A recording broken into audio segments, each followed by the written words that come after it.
ಇವತ್ತಿನ ಈ ನನ್ನ ವಿಡಿಯೋಲಿ ಇವತ್ತು ನಾನು ಹೇಗೆ ದೋಸೆ ಹಾಕೋದು ಅಂತ ಹೇಳ್ಕೊಡ್ತೀನಿ ಬನ್ನಿ.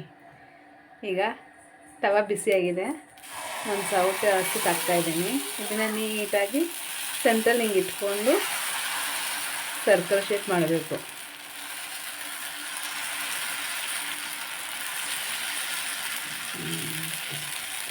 ನೋಡಿ ಚೆನ್ನಾಗಿ ಬಂದಿದೆ.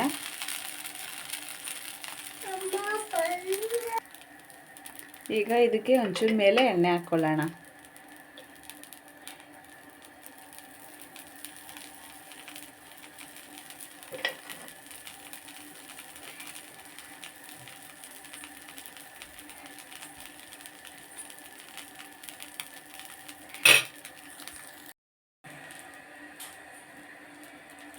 ಈಗ ಅದು ಚೆನ್ನಾಗಿ ಬೆಂದಿದೆ.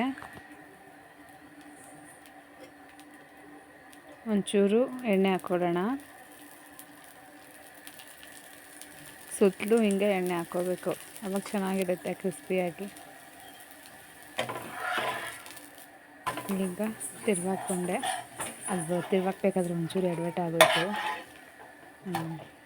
ಈ ವಿಡಿಯೋ ಏನಕ್ಕೆ ಮಾಡ್ತಿದ್ದೀನಿ ಅಂದರೆ ಕೆಲವ್ರಿಗೆ ದೋಸೆ ಹೆಂಗೆ ಹೋಗುತ್ತಲ್ಲ ಅದಕ್ಕೋಸ್ಕರ.